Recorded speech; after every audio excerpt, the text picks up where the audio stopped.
Here we are with the 2006 Fleetwood Revolution, the in process.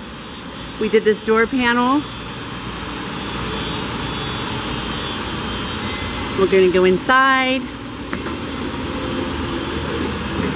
and you can see how the floor is coming out with the LVT wood floors. Looks amazing. It makes the coach look so much bigger.